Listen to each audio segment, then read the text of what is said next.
The day Emily White returned, my husband threw a check at me. 1 million. Divorce. In my past life, I thought he was humiliating me. I left with nothing but that 4-year-old check. But this time I stretched out 5 fingers. 100 million. Not a cent less. Anything less would be an insult to true love. Ryan Carter's face darkened. Ava, don't be too greedy. I turned to Emily, who stood beside him and smirked. Emily, this man isn't worth it. If he can't even spare 100 million, it means he doesn't think you're worth that much. Emily glanced at me before looking at Ryan with a tender, affectionate gaze. Ryan was a man who valued his pride. He clenched his jaw and spat. Fine. 100 million. But you'll only get it after the company secures the project.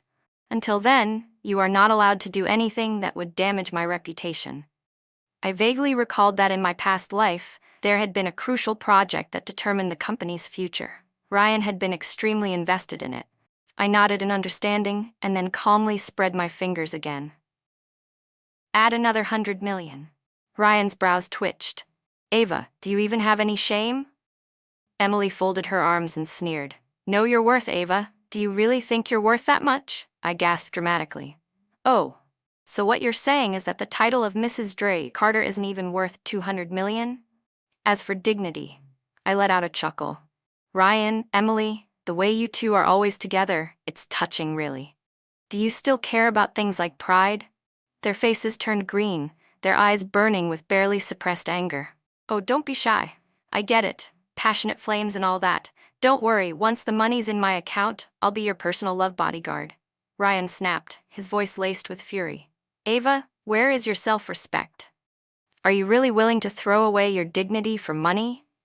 I thought I saw something different in you. I thought you had an unshakable backbone, that you weren't like those women who only wanted my wealth. But turns out you're just like them. The gap between Ryan and me had always been enormous. Everyone said I wasn't worthy of him. They called me a scheming gold digger, said I only married him for his money. To prove them wrong, I refused to take a single cent beyond necessary living expenses. I never asked for luxury goods. Despite being married to a billionaire, I was still struggling with a monthly salary of just $3,000. Looking back now, I was the biggest fool in the world. I casually cleaned my ears and said, Vice President Carter, make sure the money is in my account tomorrow. Not a cent less. As I spoke, I pulled a small box of supplements from my bag and handed it to Emily. Emily, if he's doing well, you'll be doing well too. I nearly burst out laughing. A young and mighty CEO already needing kidney supplements? Who would want that? I, an orphan with no background, had only been able to marry Ryan because of one thing, my face, which happened to resemble Emily's. I never knew that. I thought I had found true love like a Cinderella fairy tale. Until Emily returned from abroad. She stormed into my home, slapped me across the face, and crushed my fingers under her heel. You cheap imitation. How dare you stand by Ryan's side? That was when I realized I had been a stand-in for 3 years.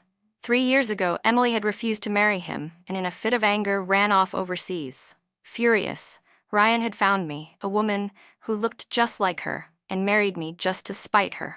Their fight had been a game to them, but I was the one who had given my heart. I refused to divorce him. I tried everything to save our marriage. I begged him, pleaded with him, hoping that for the sake of our 3 years together, he wouldn't abandon me. But all he did was throw a check at me and say, "We were husband and wife. Don't make things difficult for me. With your current salary, it would take you over 30 years of not eating or drinking to save up $1 million. I'm already being generous to you."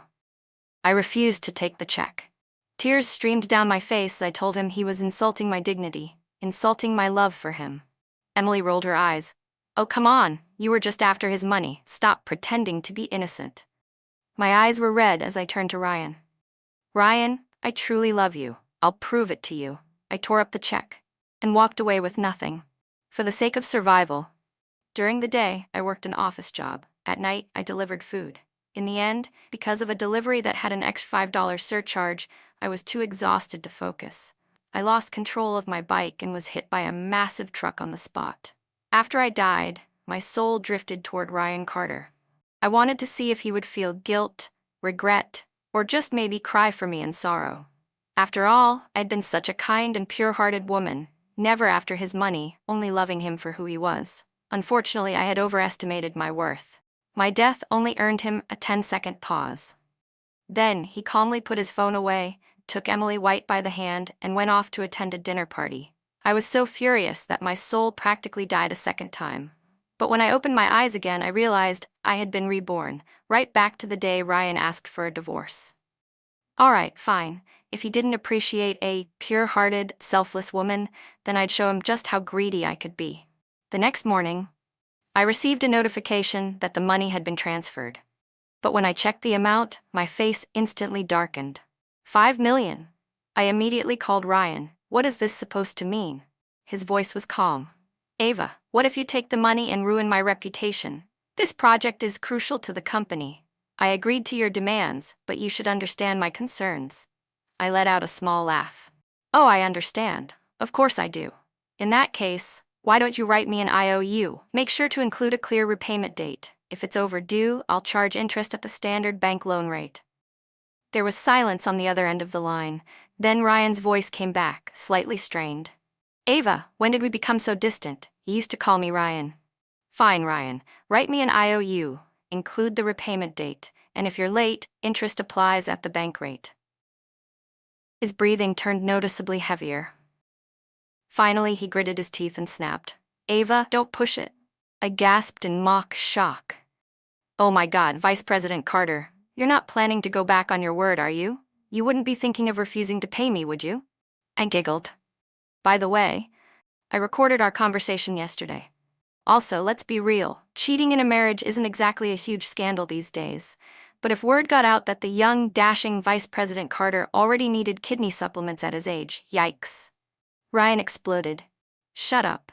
I'll get you the IOU later. He hung up the phone in a rage.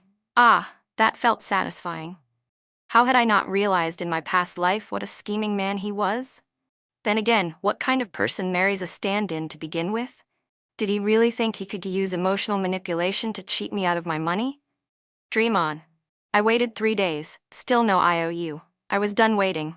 I went straight to his company, and what a coincidence, Emily White was in his office. She was perched on his desk, wearing a white blouse unbuttoned just enough to hint at intimacy, one hand lazily hooked around Ryan's neck. The moment I opened the door, I froze. To be fair, the door wasn't locked. I had just walked right in. I quickly turned around and backed away. Oops, my bad. Didn't mean to interrupt. I'll come back when you're done. Take your time, Vice President Carter. I can wait. Then, ever so considerately, I reached back and closed the door for them. 5 minutes later, Emily stormed out, her expression dark. She shot me a glare sharp enough to cut glass and hissed, Ava, Ryan is mine. You'll never get him back. I immediately grabbed her hand and put on my best heartbroken expression. Tears welled up in my eyes as I pleaded, Emily, you've misunderstood me. I want to leave, but Ryan won't let me go. I'm scared. What if he changes his mind and refuses to divorce me? Please, Emily. I'm begging you. Convince him to let me take the money and leave. As I sobbed, I not so subtly wiped my tears and a generous amount of snot onto her ridiculously expensive fur coat. Emily's face twisted in horror. You, get away from me. Fine, I'll go. I walked off, pleased. At least I had successfully disgusted her. I had finally figured it out. Instead of wasting my energy fighting him, it was better to drive him insane. Inside the office, Ryan's expression was stormy. His face looked terrible, dark circles under his eyes, an unmistakable bruise near his cheekbone. I smirked. Vice President Carter, don't forget to take your kidney supplements on time. His face darkened even further. His voice was ice cold. What are you doing here? I came to get the IOU. His jaw clenched. Ava, don't push your luck. What, do you think I'm going to run away? I asked, looking at Ryan Carter with a serious expression. Honestly, I wasn't worried before, but seeing you now, well, a man only has so much stamina in his lifetime. You really should take it easy, Vice President Carter. Ryan slammed his palm onto the desk. Get out. I pointed at the floor. Do you mean roll out, like a ball? Fine, I'll roll. I wrapped my arms around my head, dramatically rolled to the doorway, then rolled right back in, grinning. Vice President Carter, satisfied? If you are, then please write that IOU for me. Thanks. If not, I can go roll outside for a bit. Ryan's face darkened even more. Endure hardship, and you will rise above others, I said, beaming. Walking out of the office building, I looked at the IOU in my hand and felt that every bit of struggle had been worth it. This crazy act method really worked. 2 weeks later, Carter Group's 10th anniversary gala was approaching. Ryan asked me to attend with him. I agreed right away. Sure, but the dress, shoes, jewelry, facial treatments, and foot spa expenses, those are all work-related costs, right? So they should be covered by the company. In my past life, I had always been afraid of people calling me a gold digger. I had been too frugal to properly dress up. Every time I attended an event with Ryan, I only aimed to avoid mistakes, never to stand out. But this time, different story. We were divorcing anyway. If someone else was paying, then I might as well enjoy myself. Shopping alone wasn't fun, so I called my best friend, Aiden Jones, my Aiden. In my past life, he was the one person I had failed the most. Aiden was also an orphan. We had grown up together in the same orphanage and were closer than family. When he found out I was getting divorced, he tried everything to help me. He even hired a private investigator to gather evidence of Ryan's infidelity, hoping to help me fight for my rights. But what did I do? I handed all that evidence over to Ryan just to prove my love for him. I wanted Ryan to see that even though I had proof, I couldn't bear to ruin him. Deep down, I had hoped Ryan would be shocked, moved, and wake up to his senses. I imagined him begging me to take him back, a classic dramatic romance, full of regret and longing. Yeah, that didn't happen.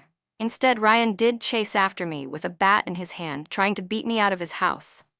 From then on, he held a grudge against Aiden. He made sure Aiden lost his job. Aiden called me an idiot. He said I had lost my mind because of love and that I deserved everything I got. I was furious and screamed back at him, "Is it wrong to truly love someone?" We had a huge fight and never spoke again, even when I died. But when I got into that accident, Aiden was the first one there to claim my body. He made sure I was cremated and buried properly. That day, I stayed beside him as a spirit, listening as he burned paper money for me and cried. He cursed me over and over. "You and your damn love life." By the end, he was sobbing uncontrollably, his voice breaking. "Ava, please, come back. I won't scold you anymore, I swear."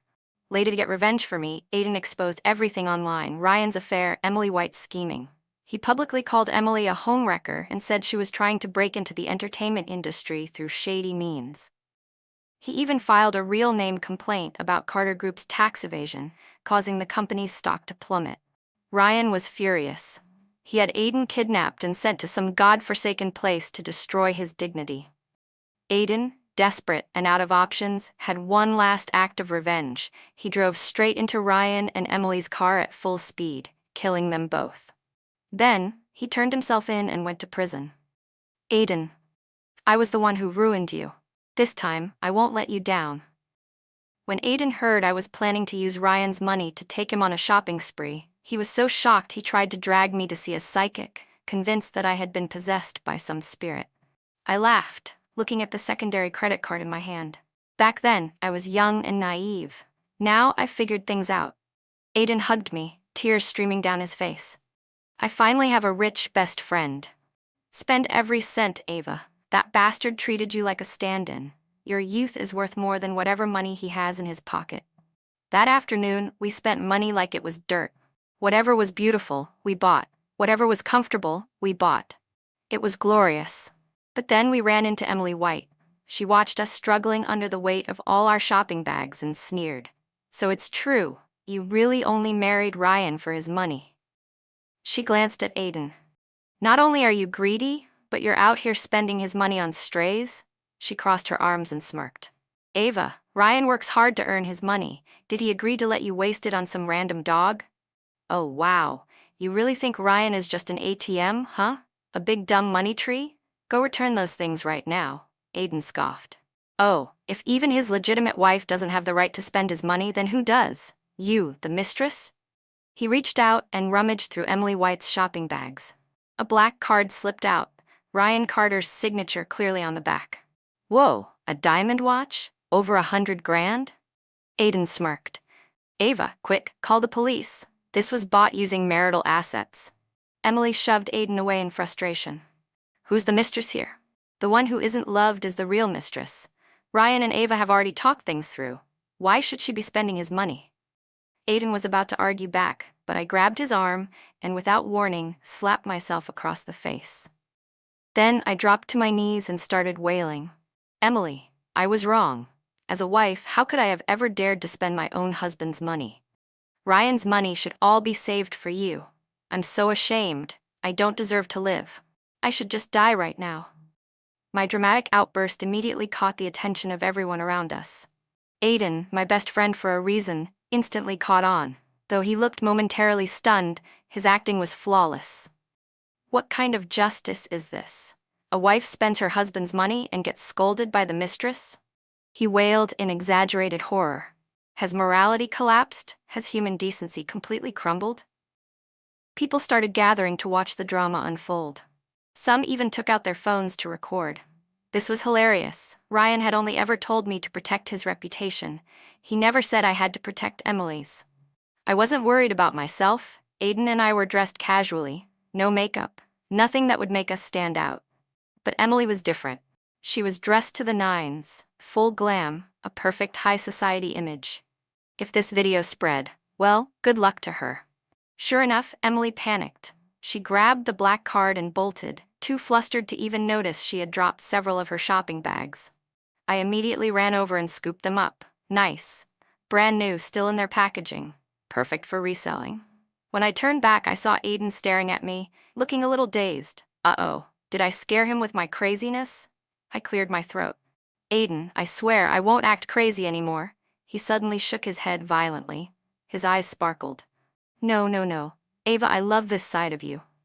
As expected that night, Ryan called me, his voice cold and laced with anger.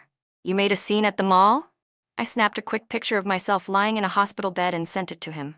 Then, in the weakest, most pitiful voice I could muster, I whispered, Ryan, I swear on my conscience, I've been your wife for 3 years. Have I ever asked you for designer goods? Have I ever bought myself even a single Chanel bag? I let out a shaky breath. But today, Emily ran up to me and called me a gold digger. She said I married you just for your money. I can't take it anymore. I don't want to live, I sniffled dramatically. I was so shocked and devastated. I fainted. The doctors say I'll be hospitalized for a while. I might need time to recover. Ryan sounded impatient. And what about the gala? I coughed a few times and rasped, Vice President Carter, you're not expecting me to attend while sick, are you? What if I say something crazy while feverish? Wouldn't it be better for Emily to go instead? She's prettier, more elegant, and has a deep understanding of true love. You shouldn't care about what others think. Love conquers all, right? I sighed dramatically. But, if you really insist, I suppose I could push through. If I had another $5 million to help ease my pain. Ryan gritted his teeth. Fine. Come with me to the gala. As soon as the project is finalized, we'll divorce immediately. I perked up instantly. Great. So, just to confirm, this $5 million is being transferred immediately, right? You know the drill. Mark it as a gift in the transaction details. Ryan's voice was sharp. Ava, you're ruthless. A few minutes later, I received a bank notification, $5 million credited. Smirking, I posted on my social media, even illness can't stop my dedication to work. Before I knew it, the night of the 10th anniversary gala had arrived. As I gracefully descended the grand staircase, dressed in a stunning, custom-made gown, I could feel Ryan's gaze locked onto me. Men, always thinking with their lower half. By now, I had already moved out of his mansion and was staying at Aiden's place, if I calculated correctly. It had been over half a month since we last saw each other. In my past life, I had spent all my time making soup for him, constantly trying to take care of him, but I had never truly taken care of myself. Now that I was actually putting effort into my appearance, as Aiden put it, your curves put Emily's flat figure to shame. I took Ryan Carter's arm and gracefully stepped onto the stage, smiling as I listened to his speech. He looked at me with affectionate eyes, playing the role of the perfect husband. For a brief moment, I remembered the early days of our relationship, back when we had shared happy moments. Back then, when I had stomach issues, he would make porridge for me. On my birthday, he had spent an entire afternoon doing DIY crafts with me. And on New Year's Eve, with flushed cheeks, he had shyly whispered, I love you. Our relationship had never been about money. That was why I had once believed he had truly loved me, not just treated me like a rich man's doll. But those beautiful memories were just illusions, reflections of the moon in water. His real moon was always in the sky, far out of reach. That didn't matter. He could look up at his moon. I would keep my head down and collect my money. As the event came to a close, Ryan suddenly grabbed my wrist and pulled me into a private room. "Ava," he said, his voice low, "come home tonight." Ah, the unspoken bond of a married couple. I looked at his eager expression and thought, huh? Is Emily not satisfying him? "Vice President Carter," I smirked. "Are you saying you still want me?" His face remained stiff. "Fine, 5 million for one night." I burst out laughing. Ryan was shaking with rage. "Ava, do you have no shame? 5 million for one night? Do you think you are worth that much? We're husband and wife. This is natural." "Oh, this again?" I felt my blood pressure rise. "Oh, so now you remember that I'm your wife? And why exactly should a wife be obligated to provide for free? What have you ever given me? Did you buy me an engagement gift? A house? A car? No. The only thing you ever gave me was a marriage certificate that could be voided at any time." I let out a low chuckle. If that's all it takes to be Mrs. Carter, then what exactly do I have to show for it? Ryan's face turned ashen with fury. He gritted his teeth and spat out 3 words. "Fine, fine, fine. Ava, if you didn't look like Emily, do you think I would have ever cared about you?" His voice was icy. "I gave you a chance. You didn't cherish it. For the rest of your life, don't even dream of touching me again." I gasped theatrically. "Oh wow, what a blessing." Clasping my hands together in mock prayer, I grinned. Finally, I never have to serve a man who needs kidney supplements again. Ryan slammed the door on his way out, his face like thunder. After dealing with the socialites, I slipped away to a quiet corner near the pool. Suddenly, a soft, warm fabric draped over my shoulders. I turned around and saw a handsome young man standing behind me. "Careful, you might catch a cold," he said gently. I immediately smelled trouble. Sure enough, after exchanging WeChat contacts, this guy, who called himself Jace, started texting me regularly. He wasn't very talkative. Mostly he just sent good morning and good night. Sometimes he'd ask for outfit advice, but what he really loved was posting on his social feed. One day, he posted a picture of contrails in the sky with the caption, "I wonder what she's doing right now." Another time, he posted a $1 rose writing, "A whole garden of flowers can't compare to the way she looks when she turns back to smile." And once he posted a blurry picture of the moonlight, captioned, "If only I could watch the moon with her by my side, that would be my greatest joy." What a love-struck fool. Finally, on my birthday, he called me. His voice was soft, nervous. "Ava, would you let me take you out for a birthday dinner?" It was a sudden request, unlike his usual reserved demeanor. I hesitated, but in the end, I agreed. We met at an exclusive garden restaurant, the sunlight warm and golden. Jace was wearing a white dress shirt, the breeze gently tousling his hair. When he saw me, he smiled and waved. For some reason, I briefly thought of the old Ryan. He handed me a bouquet of flowers. "Happy birthday, Ava." I frowned slightly. "How did you know today was my birthday?" He smiled mysteriously. "Because, Ava, you've always been in my heart." I said nothing, simply accepting the flowers with a smile. His warm fingertips lightly brushed against the back of my hand, almost imperceptible. Seeing that I didn't resist, he grew bolder, pouring 2 glasses of red wine. "A toast," Jace said, raising his glass, his gaze deep and affectionate. "To you, Ava. May you stay forever young, healthy, and happy." I took the wine and swirled it in my glass, letting out a self-mocking chuckle. I never expected anyone to actually remember my birthday. "Are you unhappy?" he asked, his voice tinged with concern. "You can talk to me about it. I don't want to see you sad." I hesitated, then sighed. Marriage in the upper class, it's not something that can be explained in just a few words. He was silent for a moment, then suddenly flashed a bright smile. "It's okay, Ava, you've got me." His tone was gentle yet sincere. I understand that being Mrs. Carter seems glamorous on the outside, but in reality it's exhausting. That night at the gala, I saw how tired your shoulders looked, and I couldn't control the urge to protect you from everything. His voice dropped lower. "I know I'm being ridiculous. I know I can't compare to Vice President Carter. I don't expect a title. I don't even dare to hope for a future. I just want to be by your side." His gaze darkened slightly, full of devotion. Let me be your loyal puppy, as long as you're happy. I raised an eyebrow, tilting my wine glass. Protect me from the storm, really? I swear, he said immediately, holding up 3 fingers. It's truer than truth itself. Great, I nodded. Then transfer me $1 million first. Jace froze. His smile suddenly cracked like a glass hit by a hammer. Ava, why would you say something so hurtful? I leaned back, swirling my wine. What's so hurtful about it? If you truly want to protect me, wouldn't you want to provide for me too? Jace looked genuinely pained. I don't have $1 million right now, but I do have a heart that's willing to do anything for you. Just because I don't have it now, doesn't mean I won't in the future. I'll prove it to you, Ava. I'll work hard until I can support you. His eyes gleamed with determination. And when that day comes, will I have the right to call you Ava instead of sister? He raised his glass again. A toast to our future. Wish me luck. I set my wine glass down and covered my face with my hands, pretending to be overwhelmed with emotion. Jace, I'm so touched. I lost control of myself. Please, just turn around for a moment. He stepped forward. Ava, you can lean on me if you want. I shook my head firmly. No, let me have a little dignity. I never thought I'd experience true love in this lifetime. Let me cry for just 1 minute, please. Unable to refuse my pleading, Jace turned around obediently. Exactly 1 minute later, I let out a deep breath and gestured for him to turn back around. With tears still glistening in my eyes, I picked up my wine glass and raised it toward him. Jace, a toast to our beautiful future. His entire face lit up.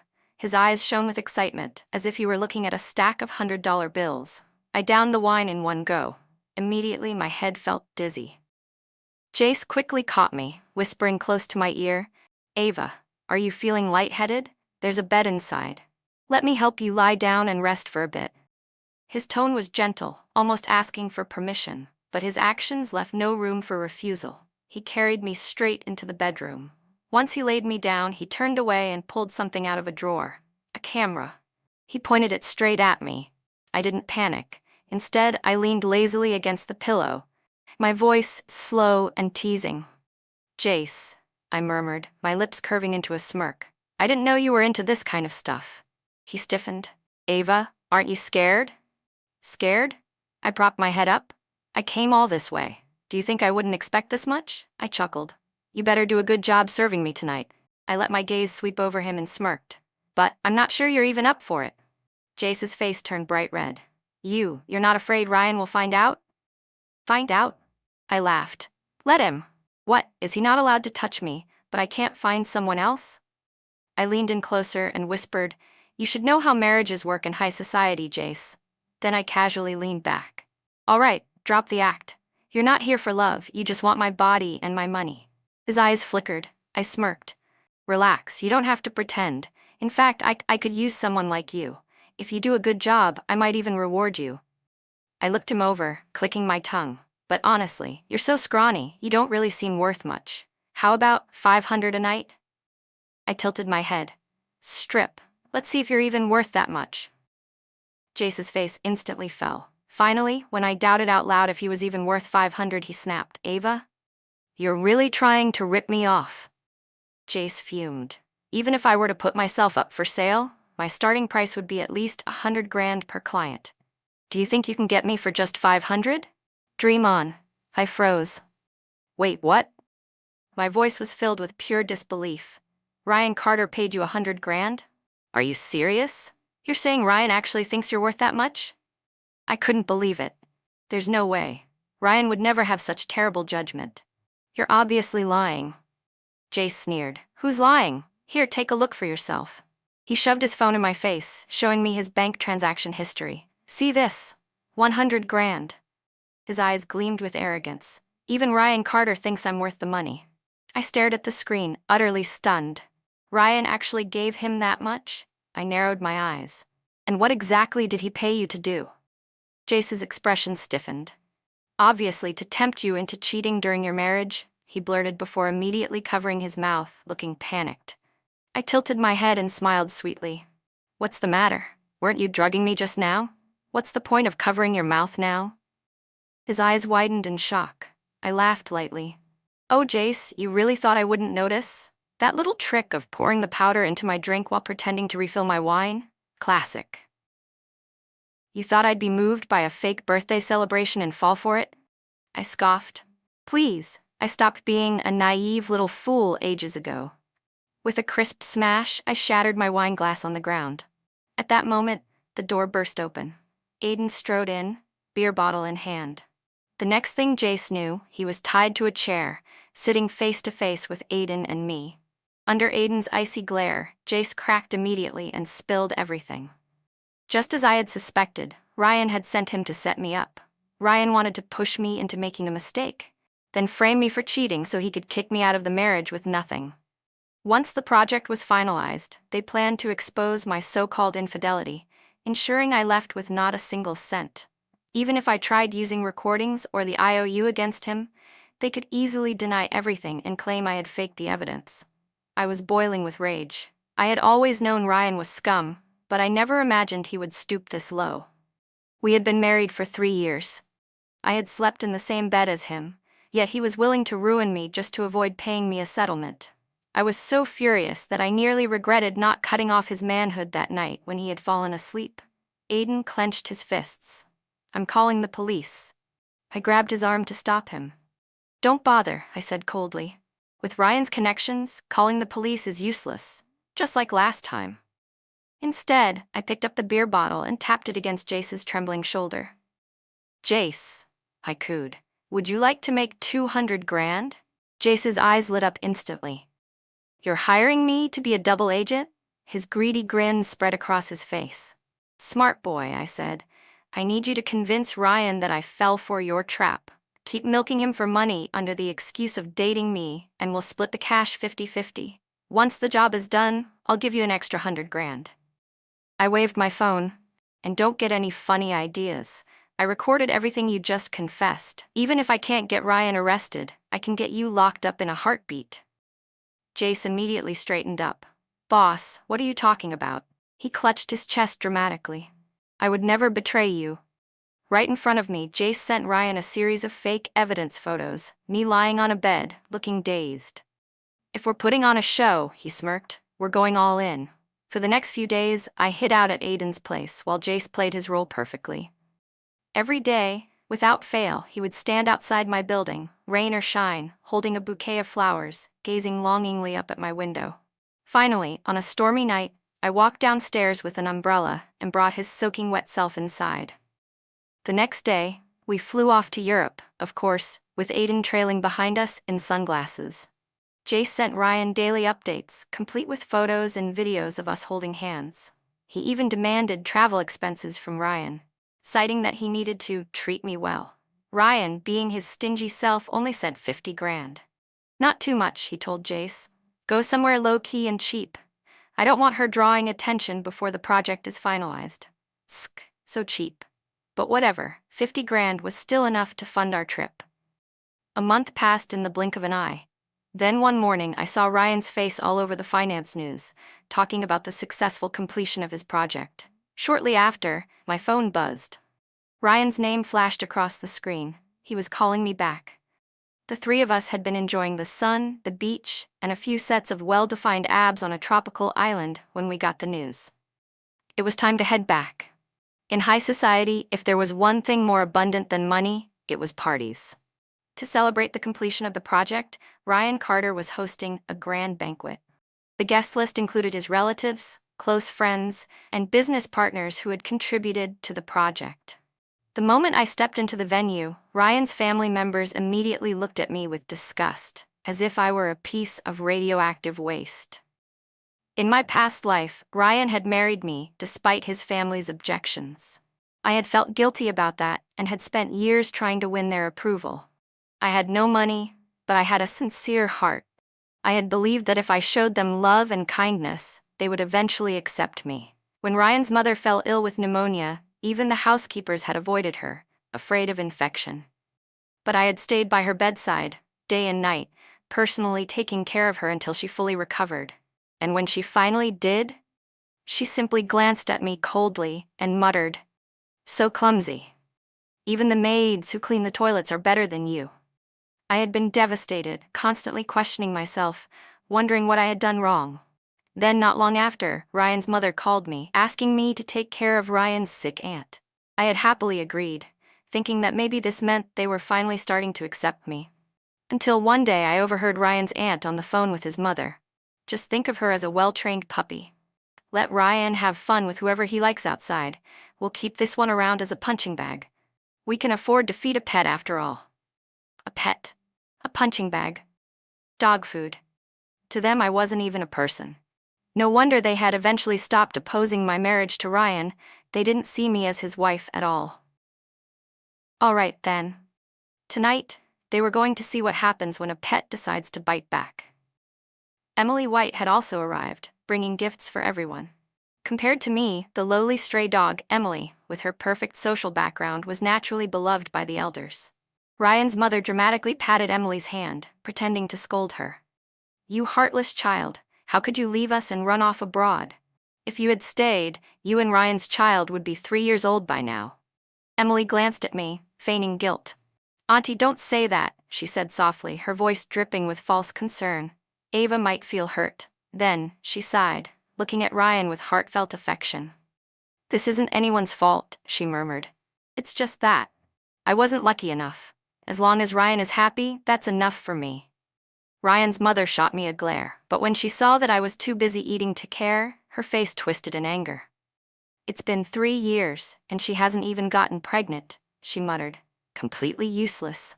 All she does is stuff her face. Was she a starving beggar in her past life?"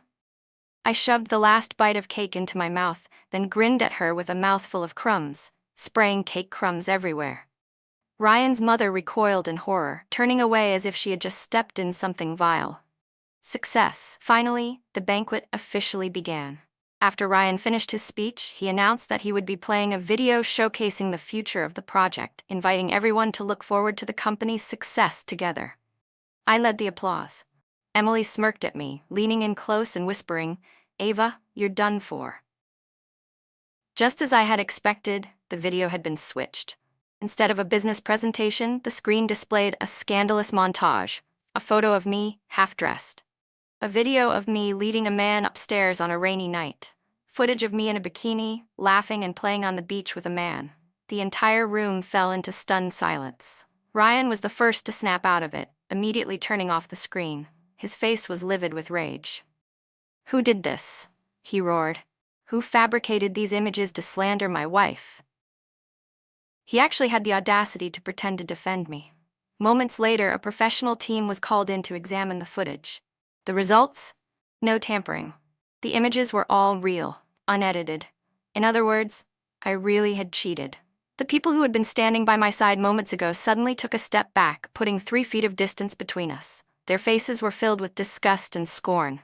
Ryan clutched his chest, his expression one of deep, unbearable pain. "Ava," he whispered. "I loved you so much. Why did you betray me?" His voice trembled. "Was I not enough? Tell me, and I'll change. I'll do anything." Ah, what a heart-wrenching performance. The perfect tragic CEO in love.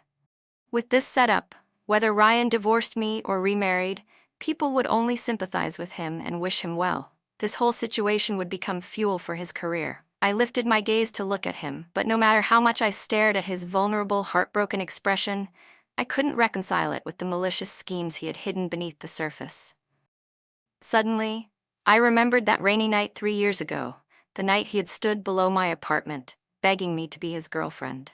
He had looked at me just like this, so fragile, so lost, that I had let my guard down. I had believed in him. I had believed that life could be like a romance novel, where the cold, powerful CEO would genuinely love an ordinary girl. What a joke. In the end, my kindness and naivety had been wasted on a man who didn't deserve it. When I thought about how I had died miserably in my past life, how Aiden had been destroyed trying to avenge me, my heart turned completely cold. "Ava, wake up." Ryan's relatives started yelling. "That woman doesn't deserve your love. Divorce her, kick her out of the Carter family." A gold digger from the slums, marrying Ryan was already the biggest blessing her ancestors ever gave her, and she still dares to betray him? One of Ryan's cousins suddenly lunged at me, aiming a kick at my stomach. But before he could land the hit, Ryan grabbed me and shielded me with his body. The kick landed squarely on Ryan's back instead. The banquet hall erupted in chaos. People immediately rushed to Ryan's side, cursing me for being a heartless, manipulative snake. His mother flew into a rage, yelling that Ryan was a fool for still protecting me. Emily's eyes turned red with tears, her voice trembling. "Ava," she whispered, "how could you do this to Ryan? He's such a good man. How could you hurt him like this?" She bit her lip, lowering her gaze in what looked like guilt. This is because of me, isn't it?" she murmured. "You're punishing Ryan because I came back, right? You're doing this out of spite." She took a deep, shaky breath, then turned to Ryan. "Ryan, I know we grew up together, but I've never wanted to come between you and Ava.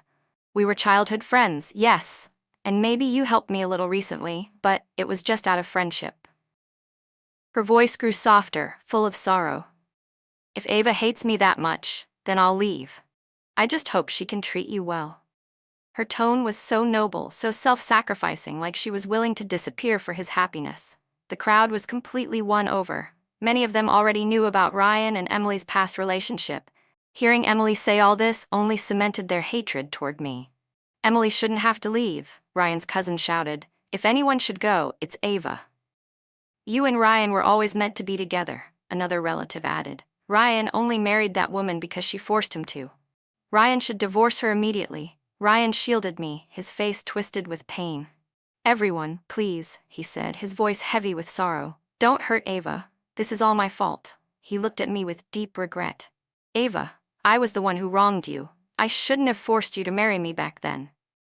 His voice was low, affectionate, and filled with unbearable pain. "If freedom is what you truly want, then I won't hold you back anymore." His lips quivered slightly as if saying this broke him apart. "Let's get a divorce." "Finally," he said the magic words. To be honest, watching their ridiculous performance was exhausting. I calmly nodded. "All right, and what about the financial settlement?" Ryan's cousin exploded with rage. "Ava, you cheated, and you still want money? Are you out of your mind?"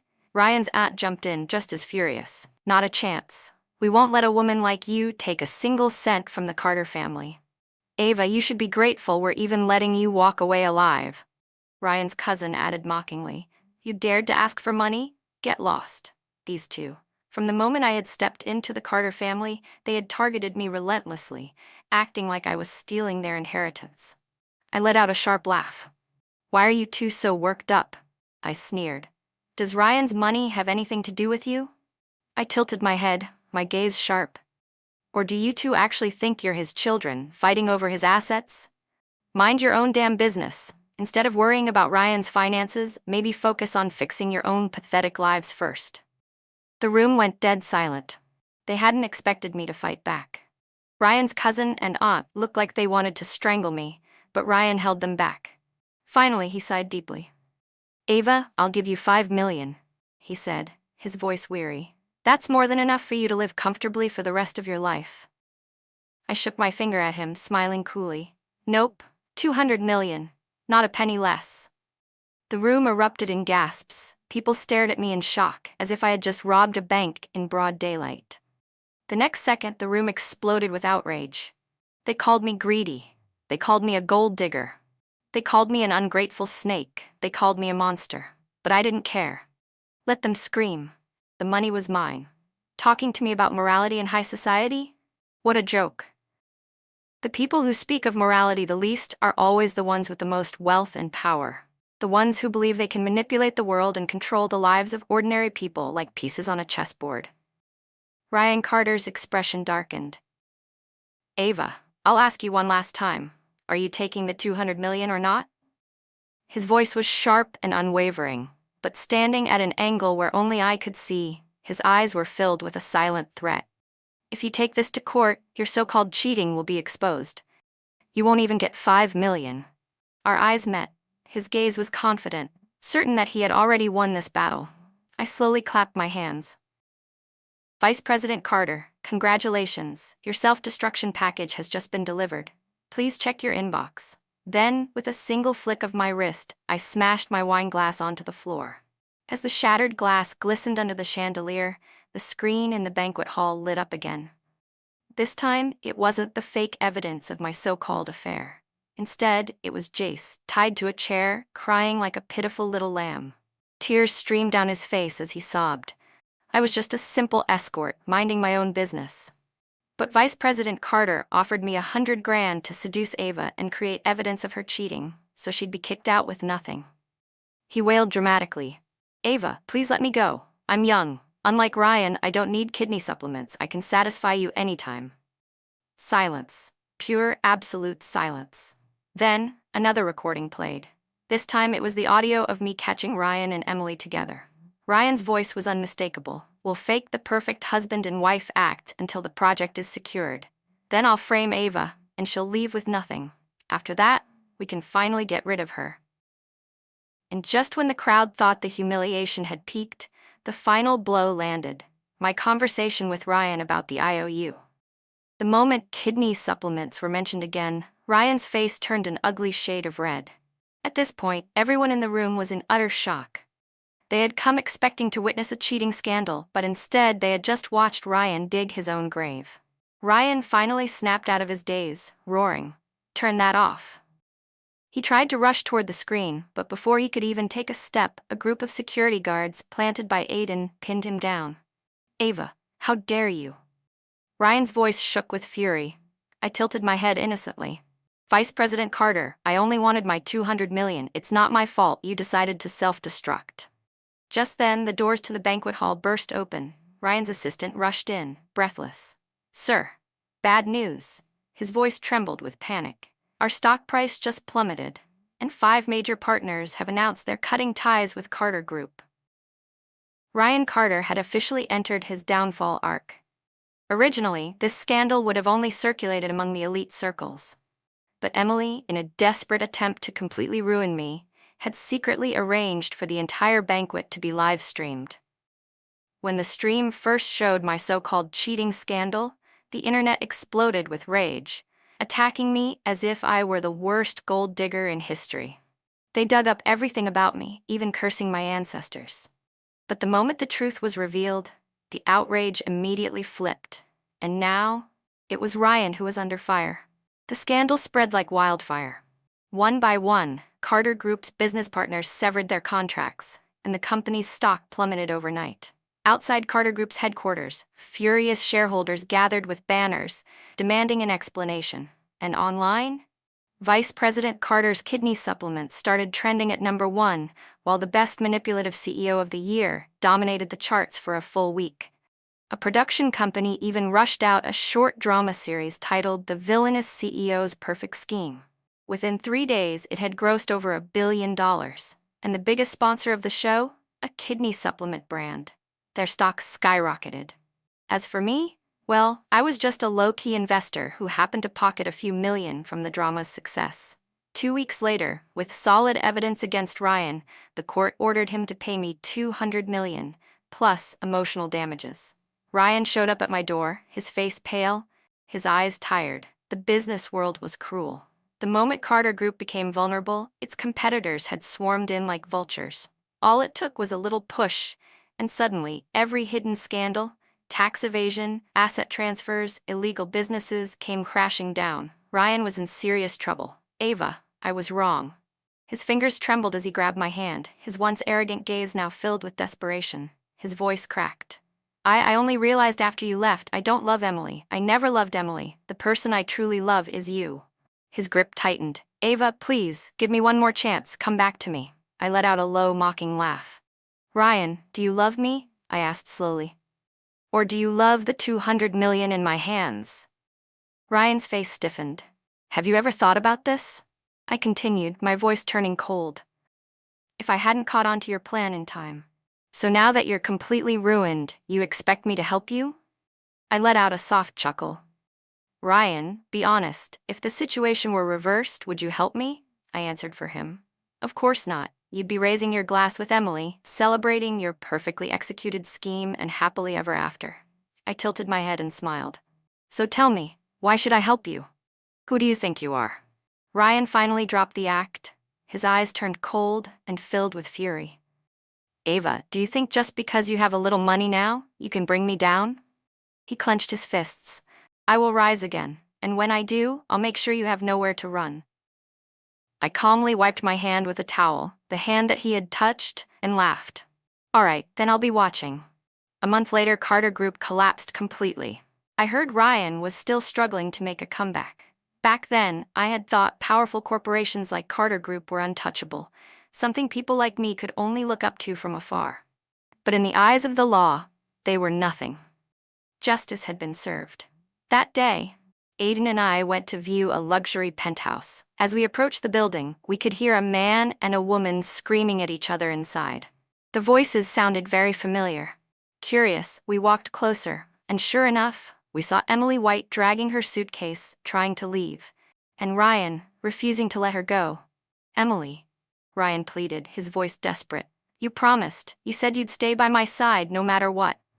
Emily rolled her eyes. Ryan, wake up.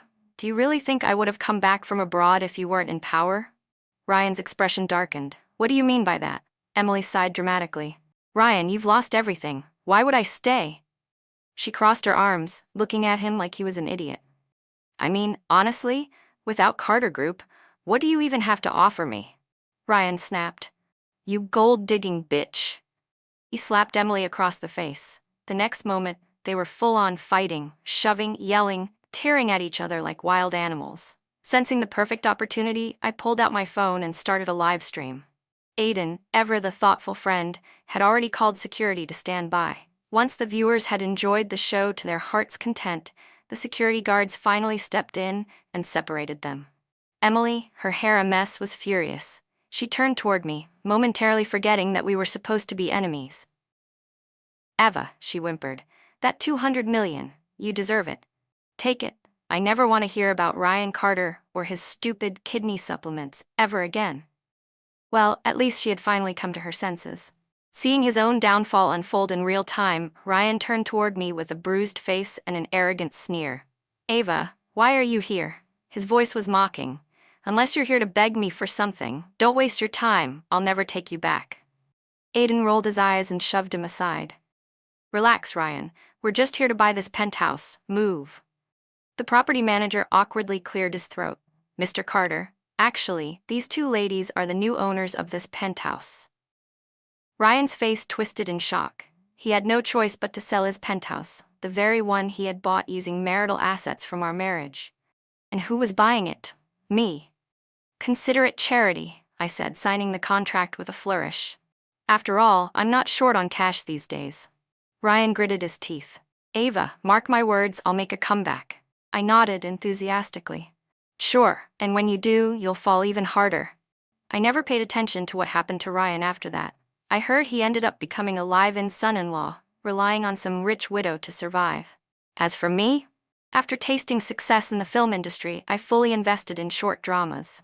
Aiden and I became producers, making millions while having the time of our lives. 15 days later, Jace came knocking on my door. I want to be the lead actor in one of your dramas, he said. I laughed outright. Jace, the film industry is not a dumpster. Not just any trash can be thrown into it. He pouted pitifully. Come on, Ava. If someone like me can be an idol, won't I inspire the masses? I raised an eyebrow. Inspire them to what? To sleep with 200 women a year? Jace burst into tears. I swear, he sobbed. I'll never be an escort again, and I'll never take money to scam people. I sighed dramatically. Fine. I handed him 100 grand, the payment I had promised him earlier. The moment the money touched his hand, the tears magically stopped. But instead of leaving, he lingered at the doorway, turning back to look at me again and again. Finally, just as he was about to walk out, he hesitated and asked softly, Ava, don't you need a man in your life? Someone to keep you warm? I glanced out the window. Aiden was standing outside, smiling as he took a business call, his presence warmer than the first spring breeze of March. I let out a light laugh. Men, I mused, they're not a necessity, just a decorative toy, really.